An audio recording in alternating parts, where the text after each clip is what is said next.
ladies and gentlemen, from the Den on a beautiful sunny September afternoon. You don't get many of these, do you? I'm talking about sunny Septembers. I'm not talking about beautiful days at the Den because we don't know what's going to happen today. Just a few minutes before kick, about half hour to go, the teams are in. Again, you can just see from our 8 missing players, was it 8 missing players, just what state we're going to be in. Not long to go till kick-off now. Coventry, they're doing all their warm-ups. They look like can-can dancers, whereas our boys are having a nice little jog. And with that note from bye for now, I'll catch you in at half-time or when one of us score. Who are ya, who are ya, who are ya, who are you indeed? 10 minutes in and we're 1-0 down. My God. How many defenders didn't bother tackle? 2, 3. It just bounced around in the box. It's landed on the... I can't even pronounce the geezer who scored it. Cooper didn't want to get injured. Cooper didn't want to get injured. He's the only defender we got. He could see Pearce warming up, so he didn't bother probably. And he puts it in the bottom corner. 0-0, Coventry 1. Well, it said 21 minutes. It said 21 minutes on the clock. But it was more like scuffer clock. Because that was a really miscued effort by George Saville. That's ended up being deflected and now in the back of the net. Great work from Jed on the right-hand side. Puts the cross in. Saville of old. Saville of old. There was a lot of historic Savilles that we don't want to talk about, but our one was pretty good. He's covering the box. Miss it in slightly. It's hit a defender and it's gone in. 1-0. We're back in the game. Come on, your lines. So we don't have the best of angles here in block 3, but that didn't look offside from here. Cross came in over Smith's head. Bradshaw, after me just criticising him, saying that he weren't all that, was just had a great diving header, bottom corner. And as we're celebrating, see, this is why we need the goal music back, so we know if it's gone in or not. Don't worry about lino flags. Mr. Byfanel's play button, that will tell us. But great header from Bradshaw, back across goal, bottom corner. It did look offside to me, but it seems to be 3 minutes added on, so we'll probably, unless anything happens, we'll just say it's half-time now. Not the worst half, really, but it was a very slow start from Millwall.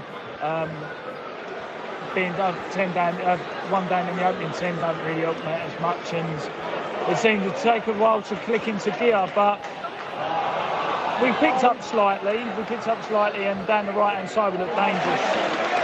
But we just need to work on that crossing down the right-hand side because Leonard attacks well, but it's just that final ball across goal either goes out for a throw or a corner or it gets deflected out or something because it just doesn't beat the first man.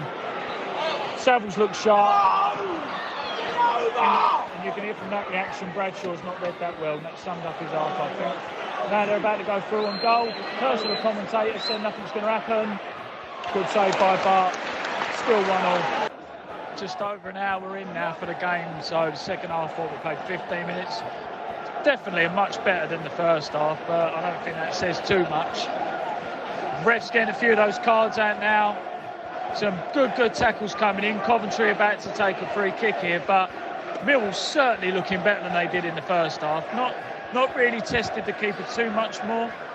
And, you know, I don't think Coventry have done too much neither, but I think as a Millwall fan you can be happy with the start of this second half compared to the first. You know, I think it's certainly better. Crowd are definitely getting into the game. Malone's getting a lot better and Saville's playing well. Cross comes in by Coventry. Jed completely misses it. Oh, right, it's gone wide. That's fine. Would have been harsh to concede there. 62 on the clock. So 75 minutes played, and the most entertaining part since my last voice record is probably the fact that my boy kicked over his bottle of Coke. Not a lot's happened, to be honest, from a Millwall point of view. We're appealing for handball, and I think it is shoulder, but anyway, beside the point. Ref's not giving us too much. We've not really tried, but my issue is with this Millwall team, as I've said a couple of times to the people around me in block 3, is that if Coventry do score, it's going to be through our own mistakes of switching off. There's been a few times where, reminisce of the Fulham game and the Blackpool game, where balls are being played for our back line. And it's taken us a second or two to switch on and realise what's happened. And Jed's got the ball now, so we're running through. He's twisting, turning, good tackle by the Coventry defender. But There's not really many tackles being made.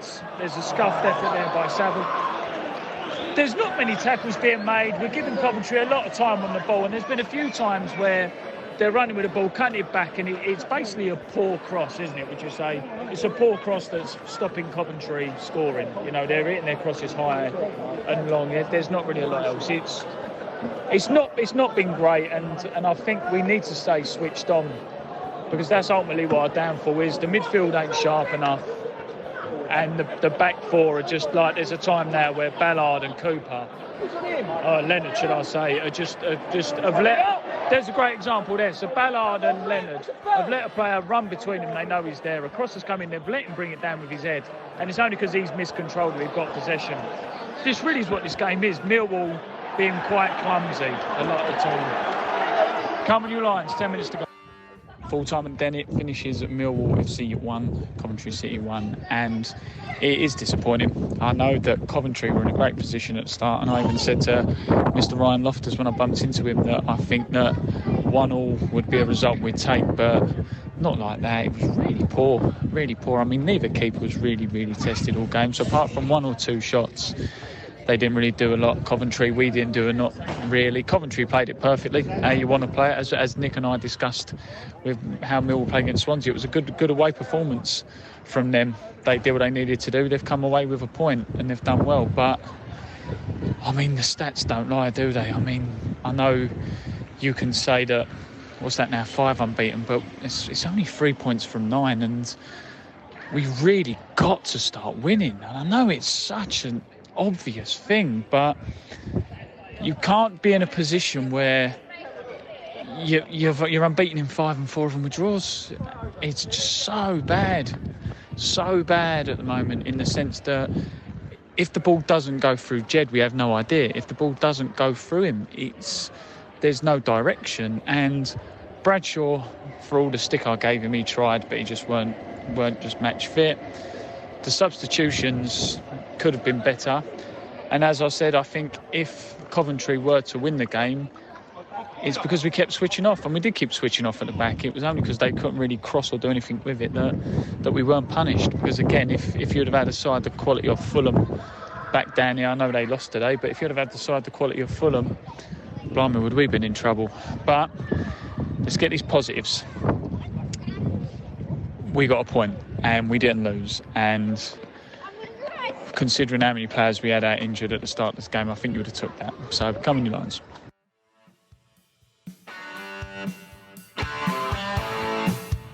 You're listening to AchtungMillwall, broadcasting from the beautiful South Birmingham. Accept no substitute.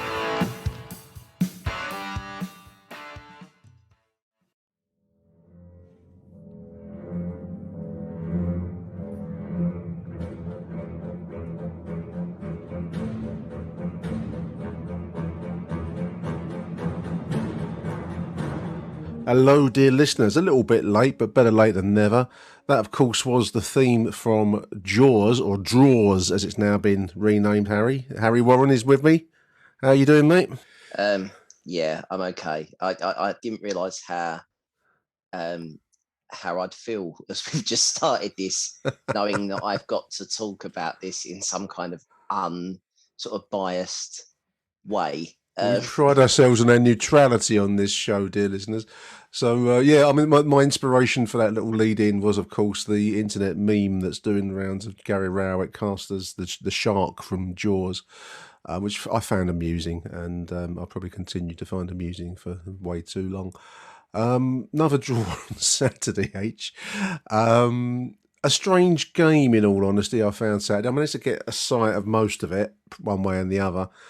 I suppose we can't talk about any Millwall match at the moment without talking about the injury crisis, which is blighting the choices available to Gary Rowett. We can talk about how we come to have almost 1/3 of our players unavailable for a championship level game, and how athletes get themselves or are allowed to become injured in this way.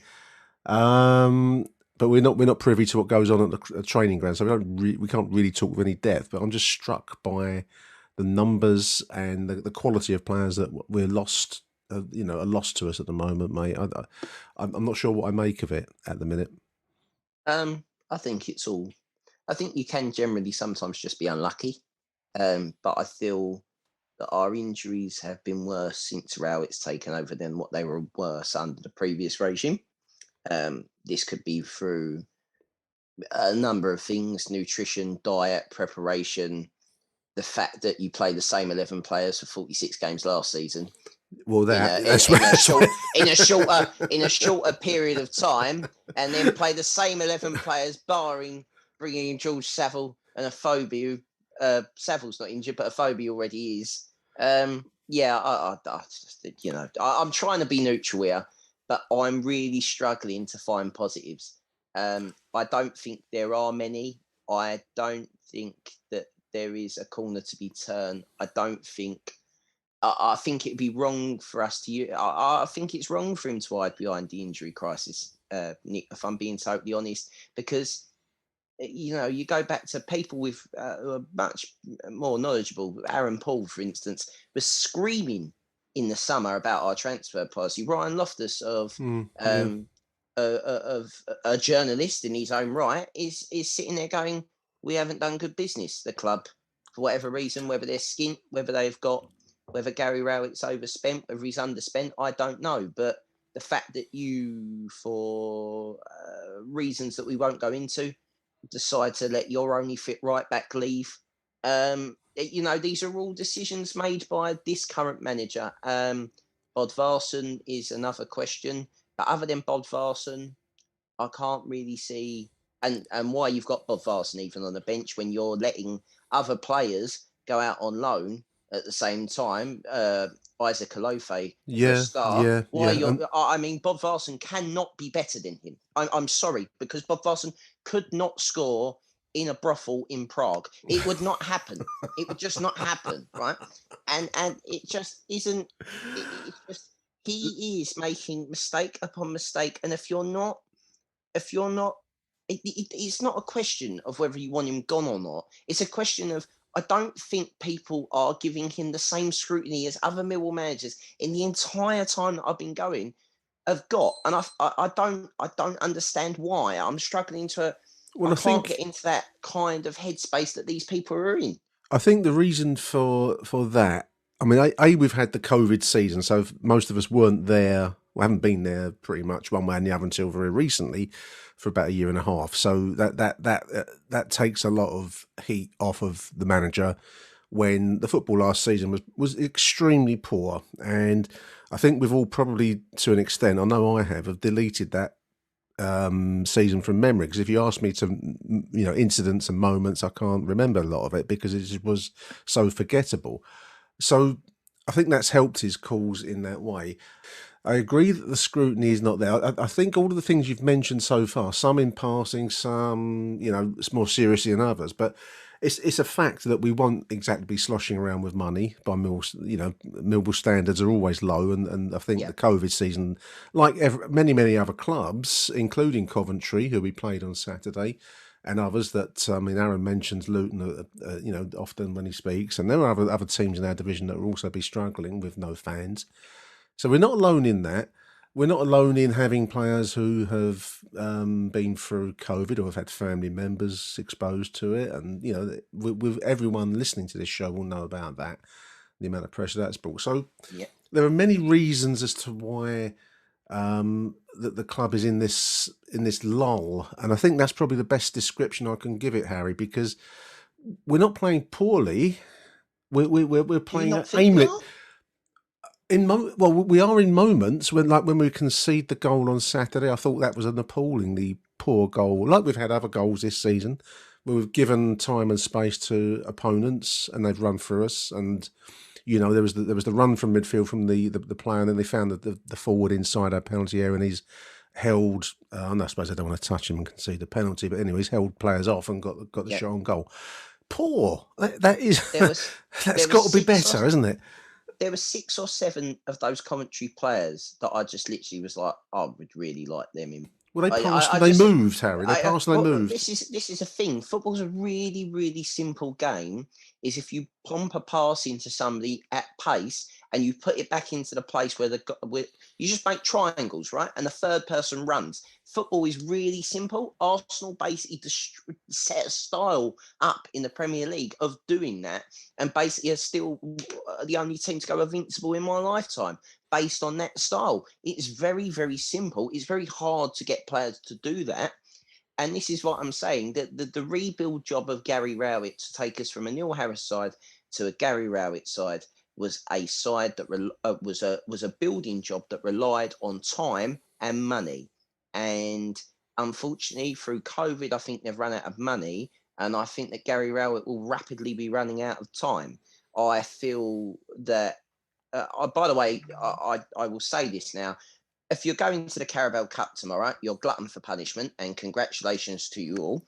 If you're going on, well, I'll be there, mate. I'll be there. If you're going on Saturday to Forest, you all know that Forest are going to beat us 1-0 because they've just sacked their manager, and that is just Millwall to get beaten by a team behind us. We're 20th, right? You're 20th, and we're on the cusp of October.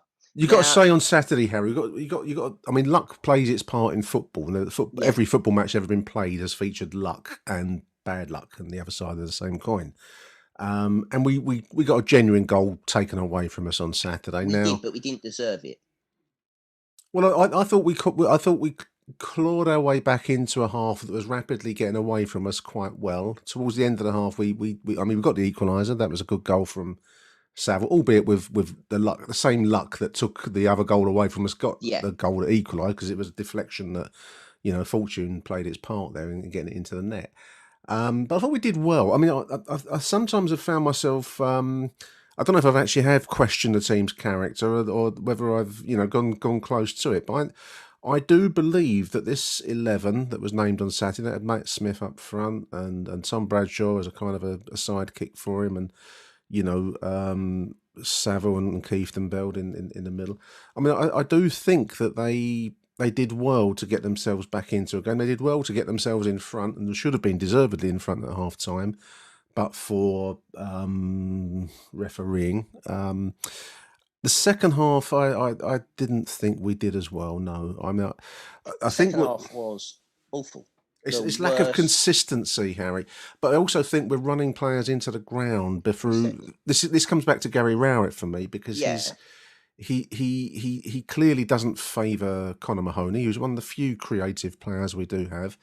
But for me, the job of a manager is, you may not necessarily like the person that you're working next to on your line or your desk or wherever you are, listeners, but you've got to find a way. A manager has to find a way of making that person as part of a team work. And who knows what the relationship is between Gary Rowett and for example, Mahoney, but there are other decisions that he's taken that you think, well, why have you done that? Why isn't he playing? Taking off Matt Smith, who is out, and we need a goal, and go long to Bradshaw by putting Billy Mitchell into the midfield.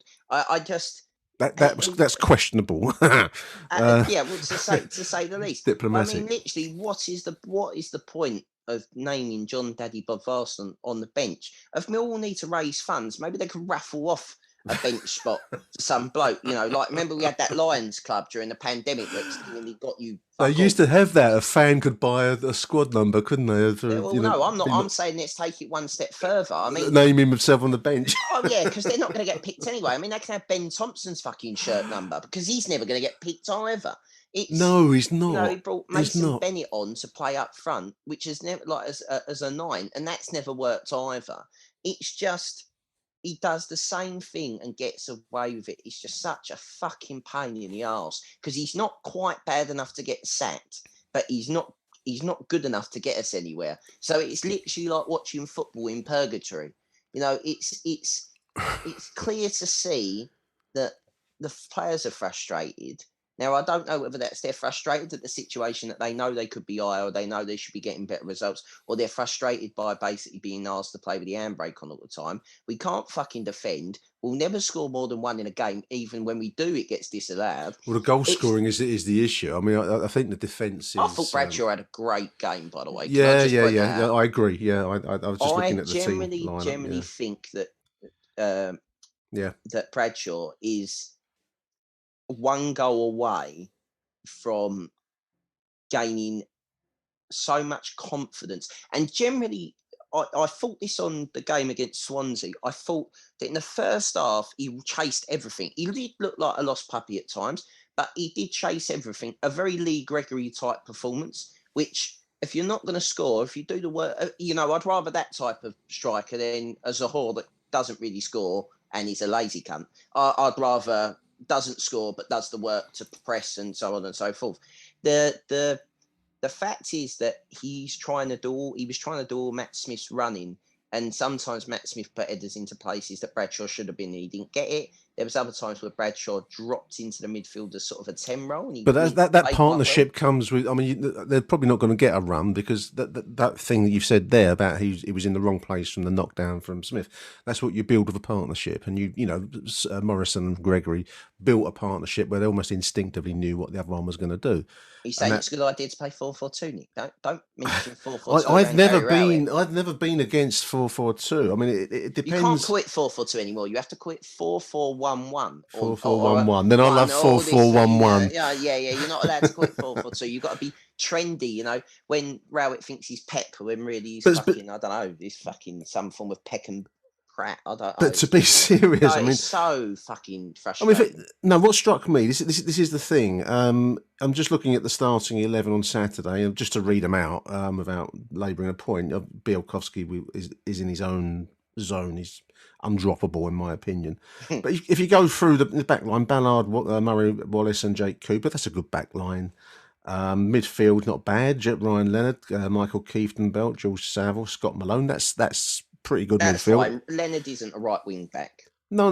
But I'm saying in terms of as I've not seen any pony players in that group so far. You can talk about. I agree. Some will be more limited in their skill set than others, but every one of those will bring 100% to the table. And then you got, as they've laid it out, they've got Jed Wallace, Matt Smith, and then Tom Bradshaw. Now, Bradshaw maybe is the only player where he would have, if not raised an eyebrow. He's played his way into the team recently through injuries, and I think he's done well. But that's not a bad 11. No. Yes, it's injury hit, and the squad is suffering many almost biblical blights at the moment. But that's not a bad starting 11, Harry. But this comes back to the manager for me. That 11 ought to be playing far more vim and verve than they're being allowed to. And that is Gary Rowett's. Those are his instructions that he's sending them out with, and that's what bothers me, because that you can win games, you can lose games, but that poor performance that we saw via that 11 players is a little bit unforgivable given the quality that is on the field there. Yeah, I think it's the best, arguably on paper. The best Millwall side for quite a time. I mean, that's an injury hit. So that's not a bad 11 for me. No, that's what I mean. But the fact is that this squad seems to be less than the sum of its parts. Now, yes. You asked the question of whether or not that is Gary Rowett. Well, I'm sorry to say he is, because his results, and it is. I know it's pre-pandemic and post-pandemic, but that stat, I think it popped up today, that no side has drawn more games at home since 2018. Every time you say draw, I'm going to play the Jaws theme now after that opening bit that we did. I think that's a good idea. I think we might get done with I'll probably get done with copyright. They'll delete the show. Yeah, we'll delete the show. We'll get a copyright. Put me out of my misery. Achtung, Millwall. Drawn 50, I think it's 53 games, and it's the most in the Championship over I can't remember. There's 2 seasons. I think we account for 20% of the draws in the Championship this season. So we're good. If the treble chance still exists, we're a very, very good bet. The problem for me, I mean, going back to the starting 11, I mean that okay, injuries have hit. You may have made other choices, but that's still not a bad starting 11. Yes. It should be good enough to do a lot better than what we saw on Saturday. There are some players in that underperforming. I would say Jake Cooper is having a mare, but other than that, I think he misses his partner. I think Cooper's not been playing particularly well. I mean, Saville's not been playing particularly well. I thought he looked a little bit better yesterday. Well, he did okay Saturday, but I mean, this is Saturday. I'm saying this is bloody Monday, but but I mean, Saturday. Yes, I agree. Scored the goal, and I thought he looked more like the George Saville that we wanted to see. Well, he got involved in just being the shithouse Saville that he was. He was complaining a lot and and sort of rolling around and just being a bit of an arsehole. And that's what we lack. We've got a load of really nice blokes, Yeah. like seemingly playing for Millwall. It's not really what Millwall It's not should be about. Millwall. It's not Millwall. Yes, I feel, and this goes back to what I've been saying the whole time. The entire Gary Rowett project is to make us not Millwall, and unfortunately, being Millwall helps us at times. It also is a massive hindrance, right? At times, as we all know. I couldn't imagine a Gary Rowett side overperforming to what it is. I can only ever see them underperforming to what that squad is, what that squad's parts allow it to do. If you go there and you try your hardest and you do all those kind of things, I can't ask any more. But I don't think that this side necessarily is allowed to do those things. I think we are so. That is when a manager has lost all confidence in themselves and their squad, is when they're more worried about what the opposition can do to you than what you can do to them. Well, he mentioned Coventry and how well they played. And they did look like a decent side, but they weren't world beaters. But he mentioned Coventry and praised them a few times in the post-match video. You want a job? Maybe. I think we were talking about tactics earlier on, 4-4-2, 4-4-1-1, whatever you like, 3-5-2, all these variations. I'm a bit of a. I mean, you said you got it right at the start of the show, Harry. I mean, the football is a simple game. To some level, it doesn't really matter what formation you have as long as the players you've got suit it. It's how much energy and how much desire and how much vim are you going to bring to the pitch, because whatever you set up, as long as you're not gone too ludicrous, then you're if your players are not playing to their maximum for some reason, and I think the effort that we saw on Saturday from the whole team was top quality, but I don't think it seemed to be a little bit ill focused, especially in the second half where we barely created a chance from memory. I haven't got any notes to hand, listeners, so I might be missing it. But where we have a problem is look at our substitutes bench, Harry. I mean, put aside Jules Long, who's our substitute goalkeeper, and the returning Sean Hutchinson, who can't heal quick enough for me. You've then got Ben Thompson, who doesn't, like you said already with Budvarsson, he's not going to feature. Alex Pearce, that you hope won't feature. Mason Bennett, I like, and it was good to see him come in just for a few minutes. It's good to have him back maybe now as an option to start. Connor Mahoney, who I like the look of, but doesn't seem to have favour. Can I ask why you like the look of him? Because I'm a sucker for all my life, all my relationships. I've been a sucker for kind of like the brilliant on the ball moment. It's that kind of like. Because I've only ever seen him have 2 good games. They both were against Luton. But in fairness, he doesn't. He doesn't get played very often. Now there may be good reasons. I'm not at Calmont Road, but every time I've seen him with the ball, he's only getting a few minutes. And I think it's the black nail. I think it's the black nail polish that does it for him. Maybe that's what's getting me going. I don't know. But he is a creative player. Now he's an option, and we're not taking that option. What we are doing is running Jed, who is our other creative option. We're running him into the ground, and I think the whole. Scott Malone maybe is another, if not creative, he's certainly a very willing runner and a decent player. But it's terrifying when your left back's your second best creative. It's not good. Billy Mitchell. I mean, Billy. I like Billy. I do. But he's a Millwall boy. But the only one that's allowed to play. Yeah. So the bench does look. I mean, if you discount those players that we've mentioned that were for jokey reasons or whatever reason, they're really not going to feature them. We've got back to 1975. We had 2 substitutes, or 1 substitute at one point, and that's not going to change the game. This is where I'm starting to wonder really how long Gary Rowett has got, because the results are at the moment moderate. I mean, a couple of losses and they will look awful. I think we've got 1 win, 4 draws, is it? Yeah, it is, something like that. But the thing is the next run of fixtures, starting with Forest Saturday. Forest. That's a big game. Forest are only 4 points behind us. They win that, they're a point behind us. They're plumb bottom. Yeah. Derby are gone. we all hope Derby are gone because they deserve to be gone. Well, they're going to get a points deduction of some sort, so they'll be contenders in the bottom three, won't they? Exactly. So let's say that one. So there's only 3 other spots to fill. But that still leaves 2 other. I mean, you can probably say Derby. Yes, the effect of that. Well, although sometimes it galvanises a club, so we don't know. Oh, I don't know. I was hoping Gary Rowett might take the job when Rooney runs away. So I was hoping that one could happen. Well, I'll drive in there if you want. I'm not that bothered. So, but we're not that far above the relegation zone. I mean, I know we're coming towards the 10-game mark. We're not quite there. There's 8 games played so far. Slightly McGee sacking like, doesn't it?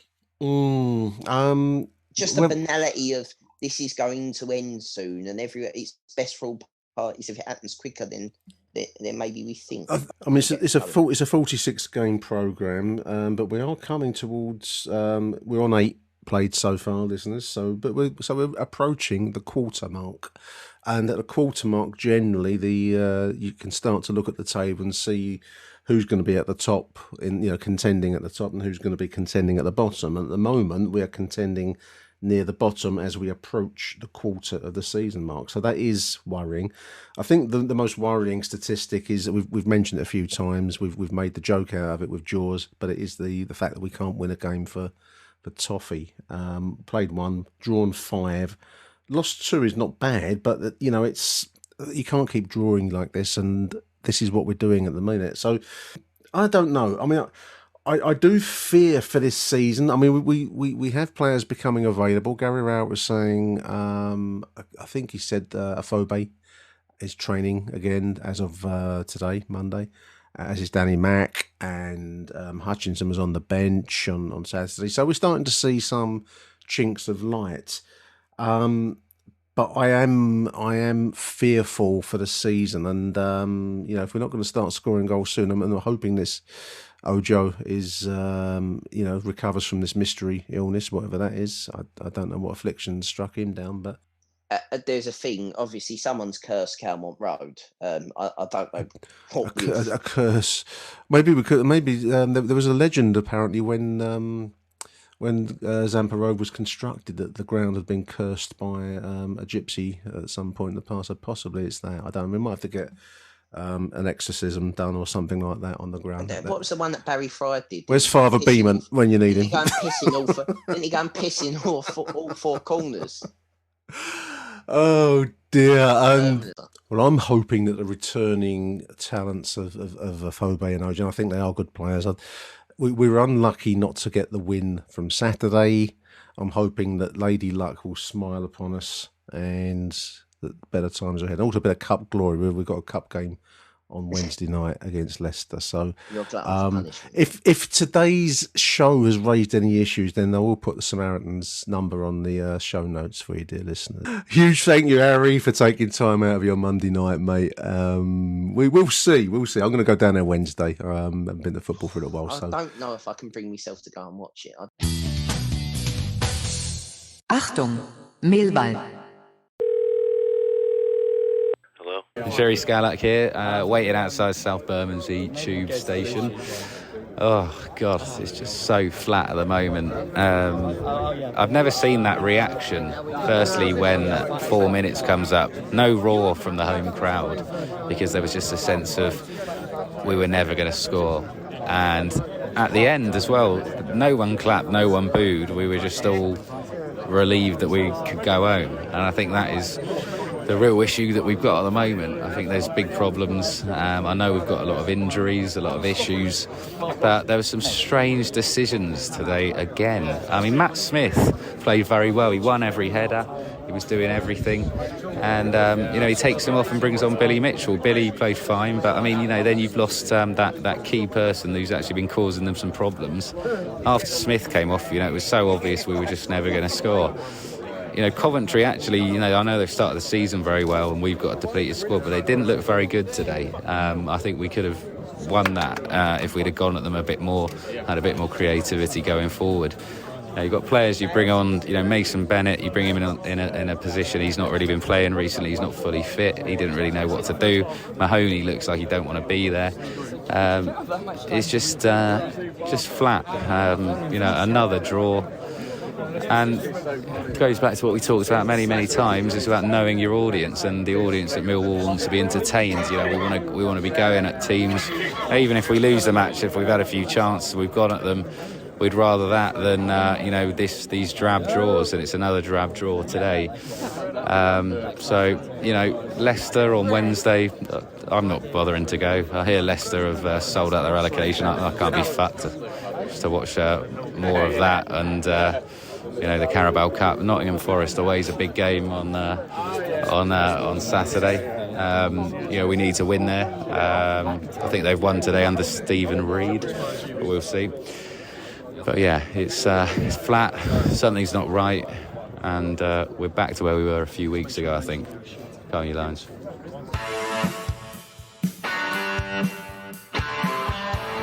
You're listening to AchtungMillwall. Welcome back after the break, dear listeners. Joining me now is new show regular Neil Fissler. How you doing, Neil? How was your weekend, mate?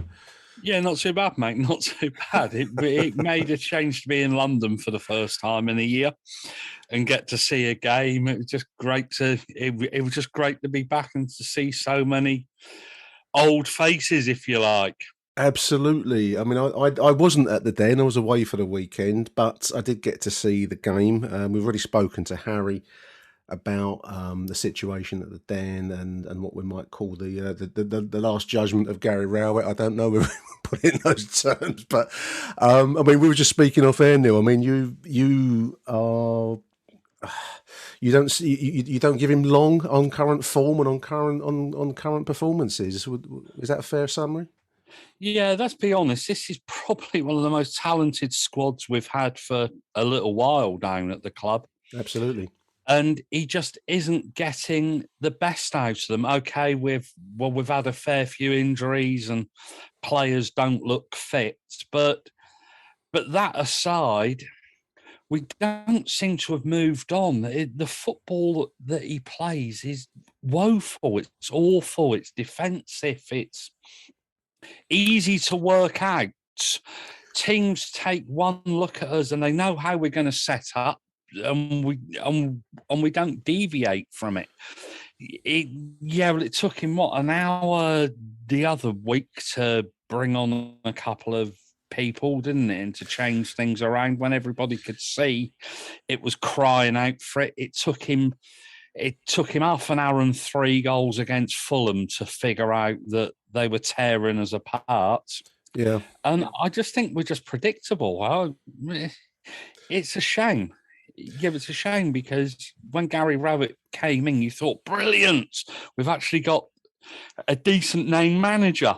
He seemed to have some tactical nous at the start of his reign, going back to, October 2019 when he came in and he inherited Neil Harris's squad. It took him a little bit to bring in some of his own players, but certainly in that initial period, probably up until the mythical kind of 3-0 win at Forest, he actually seemed to be a manager with some tactical depth, which is something we don't really see very often at the Den. I mean, we tend to be a club that's cliche 4-4-2, but kind of helter skelter. It's get the crowd up and going. And for the first time, I felt with Gary when he first came into us, he showed a little bit extra, maybe that next level of management that we're not used to at the Den. But that's gone out the window, Neil. I mean, many blame Callum Davidson going up north to Scotland. Do you hold that view? Yeah, I do. I think he's lost his. I think that it's a phrase I hate, but the power behind the throne. Yeah, I think, isn't it? I think that was definitely Callum Davidson, and he hasn't ever really been able to replace him. And I also think that our coaching staff is too defensive. It's too defensive minded. You look at the bench at the weekend. He had Paul Robinson. He was a left back, right back, wasn't he, at Birmingham? Yeah. Adam Barrett was a central defender at Southend and Plymouth. He was, yeah. Gary Rowett was obviously a defender. Yep. And I think the only former attacking person on our coaching staff is actually Kevin Nugent, who does the under-23s.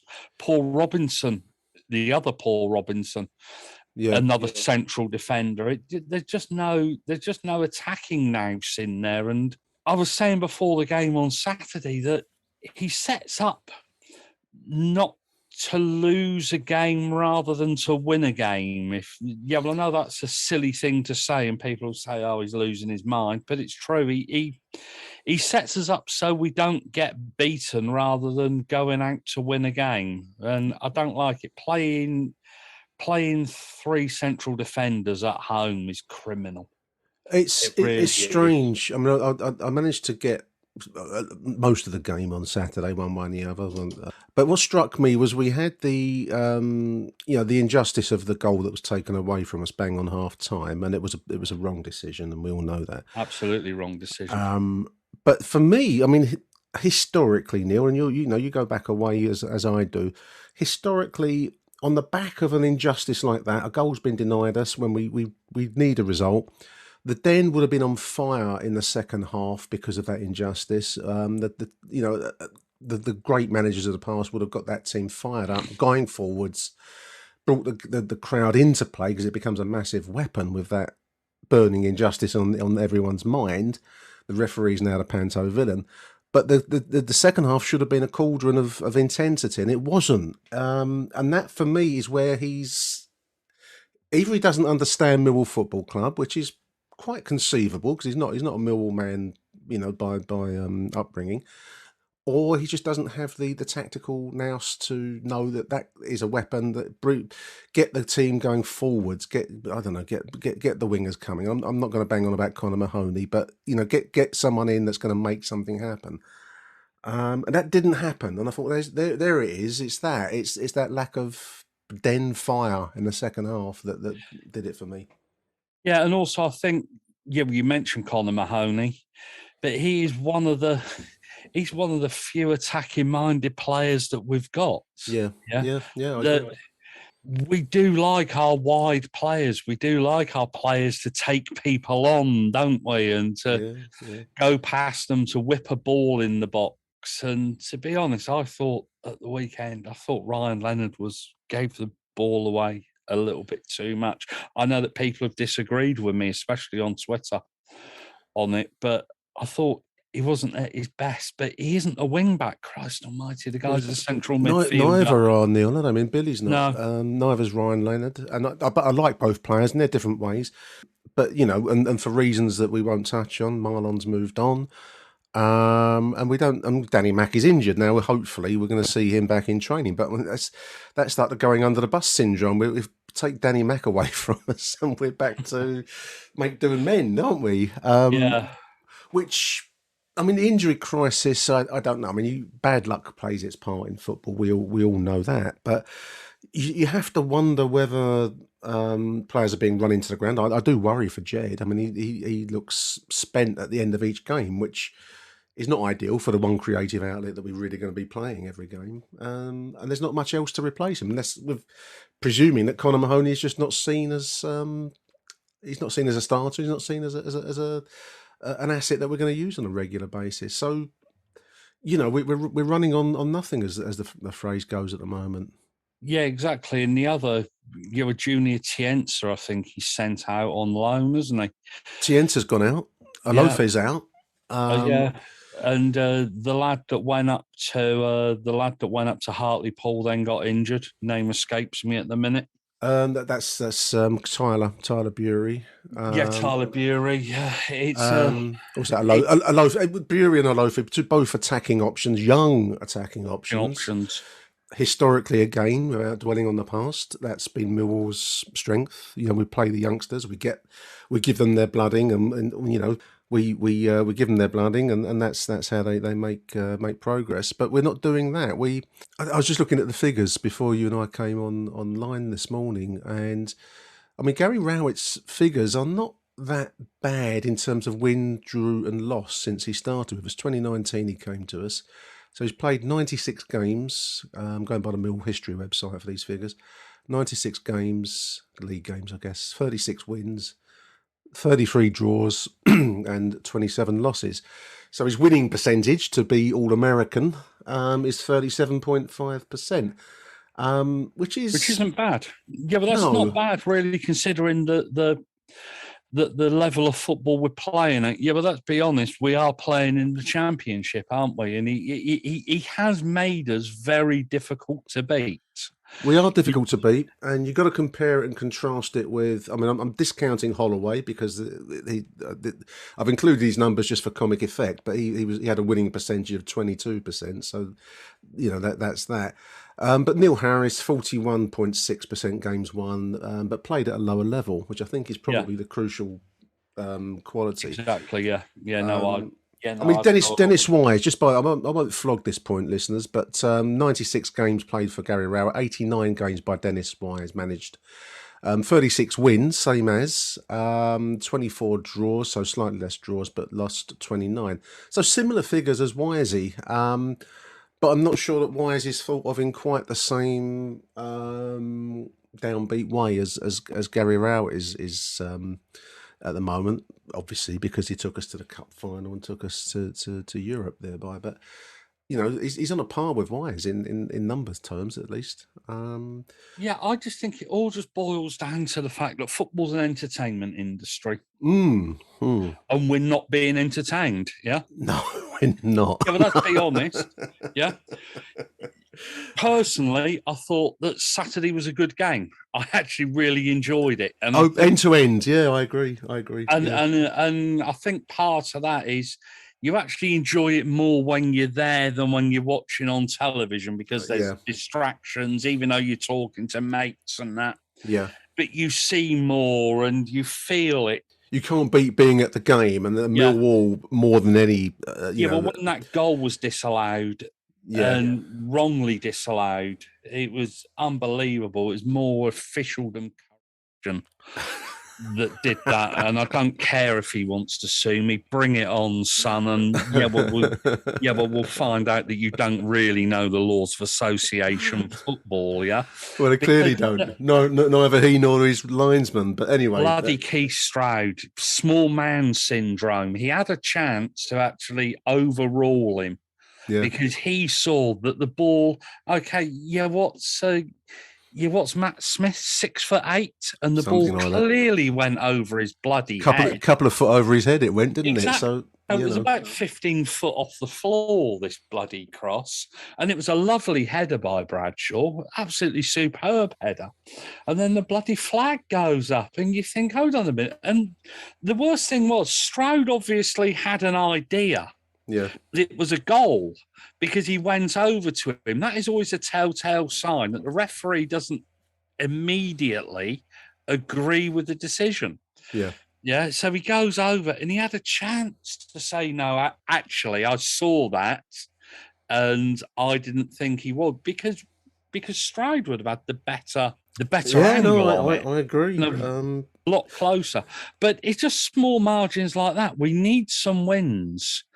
And I fear if we don't get some wins soon, it doesn't take much for a Millwall crowd to turn, but you get the impression that they're just teetering on the brink with Mr. Rowett at the moment. Well, he's not inspiring much in the way of love, and I'm just looking at Neil Harris's numbers here, and I don't want to overdo this, but he was here for 4 years, played 245. He's won 102 games in that time, at League One level, of course. Lost 77, so his win percentage was 41.6, so just a few percentage points in front of Gary Rowett. But Neil had that invaluable resource of being loved, and he was a Millwall man, and although it got a bit fractious towards the end of his time, of course, but it's 4 years worth of kind of similar figures to what Gary Rowett is producing at the moment. But Gary doesn't have that depth of standing, and I too. I mean, we were just talking off air, listeners, and I mentioned already. Neil thinks in the next 6 weeks or so that the chop could come if the results don't improve. I think I've got to agree. It's just hard to see where the wins will come at the moment, Neil. I mean, I know that luck plays its part, but we don't make enough chances to get lucky, do we? No, that's right. Obviously football's a pretty simple game. You put the ball in the back of the net more than the opposition does. Well, you put the ball into danger areas more than the opposition do, and you're probably going to get, the rule of percentages mean you're going to get chances. And we don't do that. Yeah, I said it when I was on Mickey's podcast. Yeah. That you've got to create chances to win games and to score goals, and we just don't.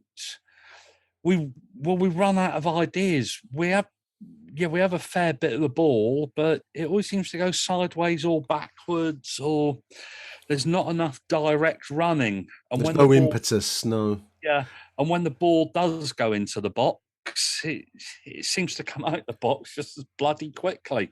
We don't really test the goalkeepers enough, do we? And no, and which comes from the managerial instructions being issued. Because this, I mean, we've said it off air. I don't think we've said it on mic, but we've said it off air, Neil.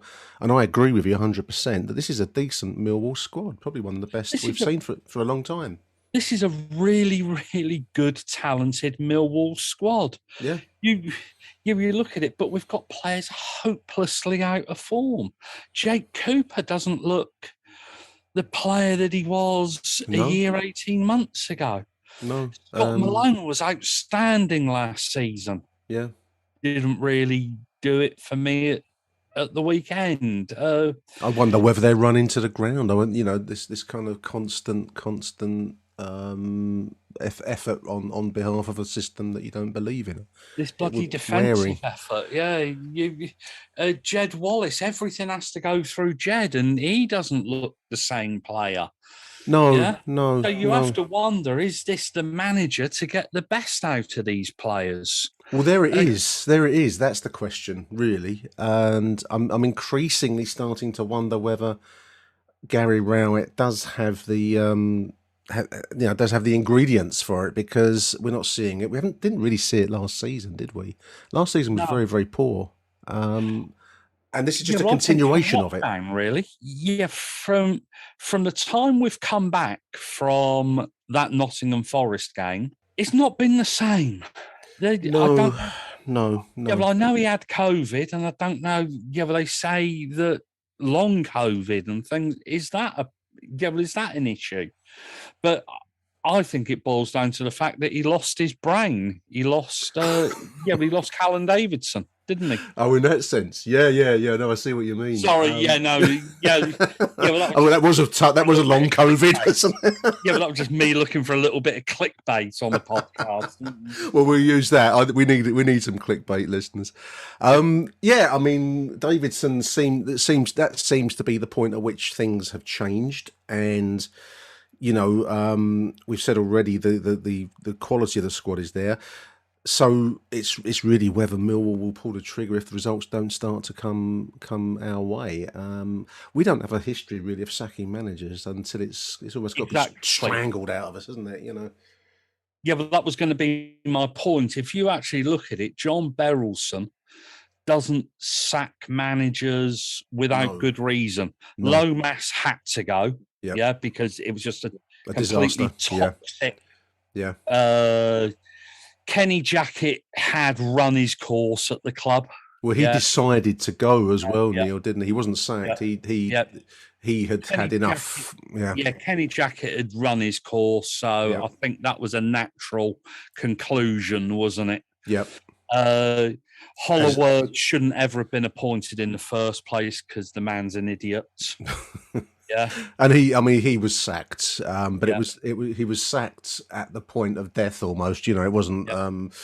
It wasn't sacked when maybe a more ruthless chairman, and I mean this as a compliment, because I think John Berylson puts great store by loyalty, and I think he's looking for another Kenny Jackett constantly, and I think that was Neil Harris's role when he was with us, to be this kind of loyal, long-serving, loyal man that understands the club, and I think that's what John Berylson searches for. I don't think Forest. Yeah, well, we've got Forest this weekend, and if they had 20 managers in the last 10 years or something, they're constantly sacking managers, and I don't want that for Millwall. No, we're not Real Madrid, are we? We don't hire for a year and get shot of them. I think there's a certain sentimental quality to our club, and I think we all have this in us, whether we admit it or not. that we are looking for the long-serving. I mean, the mere fact we love it when we appoint ex-players as coaches, when a more ruthless club would maybe say, out of the past, bring in a whole new regime. And we love it when, I don't know, Paul Robbo comes back from, Wimbledon or wherever he went to. And we'd love it if other players from the past, Morrison or someone, would come back and be our saviour. But I think that it's a really tough one, because you have to, on the one hand, you have to conform with the personality of the club, because to try and change that doesn't really work, especially then.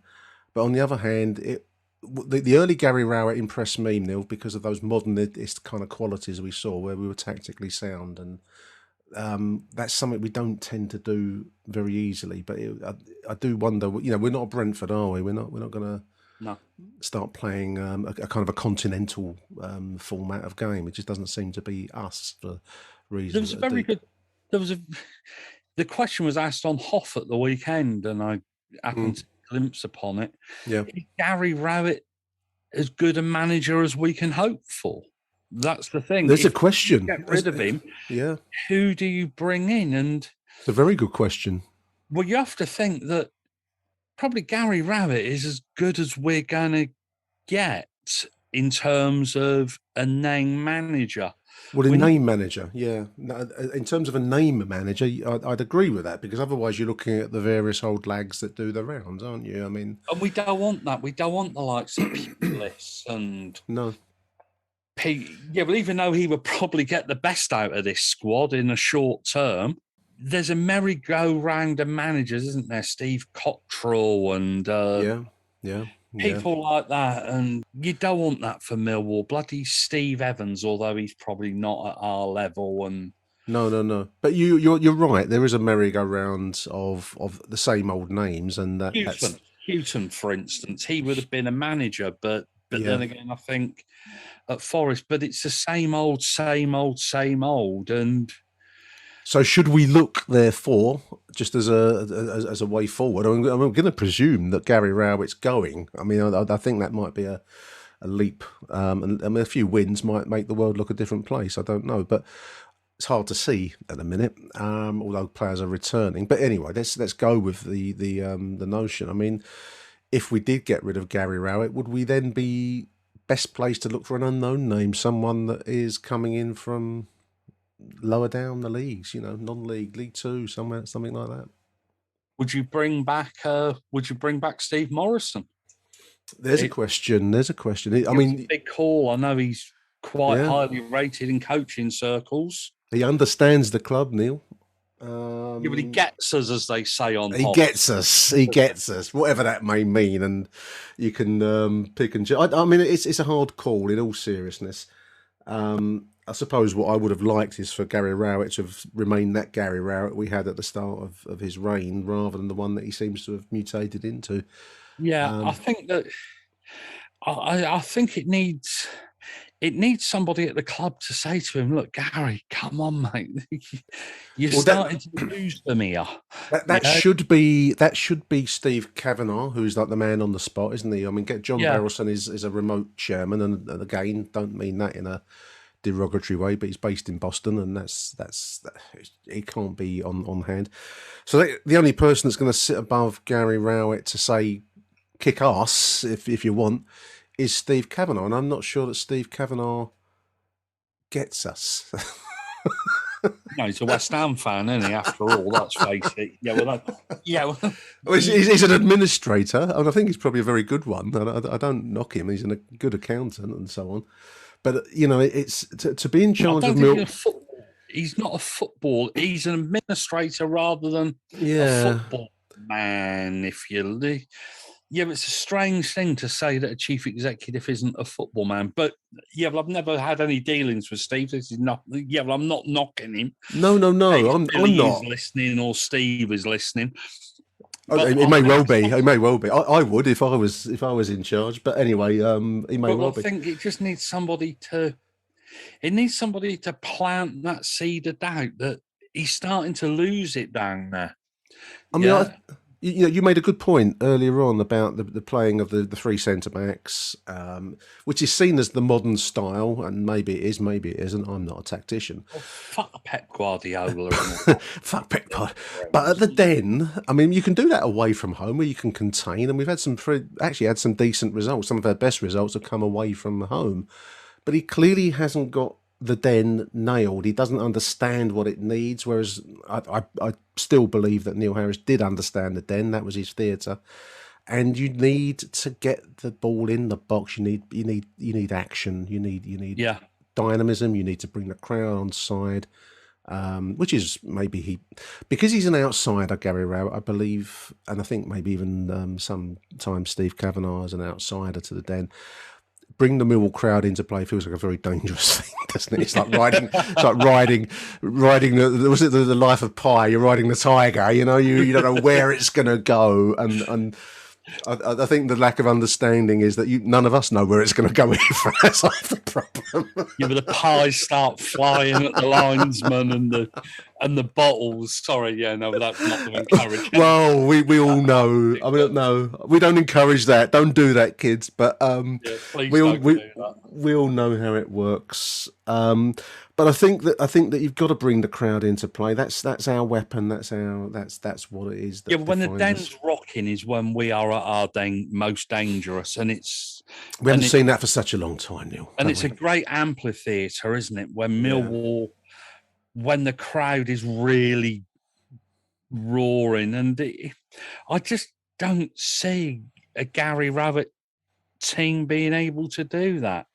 I'm talking about quite honestly, and I don't want to knock him because he comes across a nice guy, and I'm going to repeat. I do want him to succeed. This isn't this isn't a Gary Rowett half hour with Neil and Nick. No. No, I want him to succeed, but he does need to understand the needs of winning at the Den, and if he can't get that soon, then the clock is most definitely ticking. And I was sat there thinking at the weekend, you've got 6 weeks, mate, at most, because people are starting to see we could be in a bit of trouble here unless I think if we hadn't got the last minute winner against Blackpool. We would be in trouble. Yeah, and I think you would have seen the first signs of it on Saturday because Coventry were an average team. Well, they moved the ball fast. I mean, they played a style that I wouldn't have minded us being playing, to be honest. They're not a team. But they counter-attack well. Not a team of stars, Neil, are they? No. I could probably only name 2 of their players. McFad's in at the back and O'Hare. That was only because they mentioned it on the commentary. But yeah, they moved the ball, and that's kind of what we need to do, but we're not doing. We need to move it at pace. They worked us out very, very, very, very quickly that they could go through midfield at will because we didn't have the numbers. Yeah, and that the front 2 could split our 3 centre backs, and sometimes they could get the young right back, with their young wingers in behind. In behind Ryan Leonard, and it caused us a few problems. I did have a really neat professional segue from when we were talking about the Den rocking to lead us into tomorrow night's League Cup tie versus Leicester. And unfortunately, it's gone now, so it's not such a neat segue. But anyway, I'm going to use it anyway. We have Leicester at home tomorrow, which obviously puts thoughts in everyone's mind of one of the great Den occasions, that win over Leicester City in the FA Cup under Neil Harris 2016. A 10-man Millwall beat the league champions of England on that occasion. The kind of performance, Neil, that I think is very hard to imagine at the moment. And I think that is the sadness of where we're at with Gary at the minute. Yeah, what a game it was. The champions of England, as we said in our fixture show. Yeah. In our monthly look at fixtures, the champions of England pitched up and we handed them their asses, didn't we? Yeah, we did. With we 10 men off the pitch with 10 men. Are not popped her fullback in the last 2 or 3 minutes. And what an atmosphere that was! It was immense, and anyone that was there that day, as with say Everton after in the FA Cup later on, but anyone that was there that day will know what a thing it is to be at the Den on those kinds of occasions, because it was like an explosion of noise. We could use a cup run to maybe get some good times coming again. I think that's probably the thing at the moment. And Saturday's game was enjoyable. I watched it from what I could see of it on TV. But we need to get some good times going again. We need to get them rolling at the Den, and a cup run is not a bad way to start it off, Neil. Yeah, cup run against a team in the Premier League. Are they in Europe? I think they're in the Europa. They're in Europa Conference or something, aren't they? Or Yeah, whatever they bloody call it this year. They're in something, yeah. It is, yeah. But it played on a Thursday night, and I'm not particularly interested in I've watching never watched one, no. Yeah, but they are a big club. Christ almighty, they'll slaughter me on Twitter, Leicester Tigers fan, because they are. But they are a decent team. They will bring down some decent players, and it is. Yeah, well, you're right. It is. It's a competition that we don't do that well in. Yeah, but the FA Cup we do very well in, and we've discussed this a number of times. We're good for round 5, 6, and the odd semi-finals. Yeah. Competition where we generally play 1 or 2 games and then we're out of it, aren't we? After some massive occasions, it's the Millwall way. Yeah, I mean, I suppose I see tomorrow night as a chance to get some good times going, potentially. It's also going to be a chance for 1 or 2 injured players to maybe get some minutes, whether they start or whether they come on at some point during the game. And I think from that point of view, it's a big opportunity for Rowett to get something going. Then we've got the trip to Forest on Saturday, which is probably the more important game. But tomorrow's like a risk-free chance to get a bit of excitement going. Yeah, I'd like to. It'll be interesting to see if Yoko Ono or whatever he's called. I was a little bit disappointed not to see him at the weekend. God knows what illness. Yoko Ono. Ojo, Shay Ojo. Ojo, sorry, but something like Yoko Ono. All we're saying is get his name right. Basically, Ojo, yeah. And Benica Phobie. These are players that I was looking forward to watching. Good players, both. He's been fantastic since he came back. Yeah. He really has been a fantastic signing for us. And that's why we go back to this is a decent squad. Yep. Something that did disappoint me at the weekend was I thought Mason Bennett was blowing out of his arse, bloody warming up. Let alone that was before he got onto the pitch. Yeah. But it's a good chance to get some minutes in his legs. But then again, if you get too many minutes in his legs, he'll probably pull a hamstring. I'm sure there's a documentary to be made inside the inside track of Calmont Road. It'd be a very niche market that watches it, but it would be lovely to know what goes on. Yeah, bring back Bobby Backache is what the butcher's house. Backache's Butchers. Oh dear. Well, we'll see. Hopefully, we'll be talking about good times next time we catch up, Neil. So definitely. Thank you for taking time out of your morning, mate. I do appreciate it. No problem at all, Nick. It's always a pleasure. And thank you to you too, dear listener, for tuning in to this kind of last judgment of Gary Rowett and preview of Leicester City at home tomorrow night. We hope you've enjoyed it. So until the next show, in the aftermath of that, it's bye for now. Thank you for listening to AchtungMillwall. If you enjoyed the show, please go over to Apple Podcasts and leave us a cheeky little review. Arrivederci Millwall. Till next time. Who do you want to watch?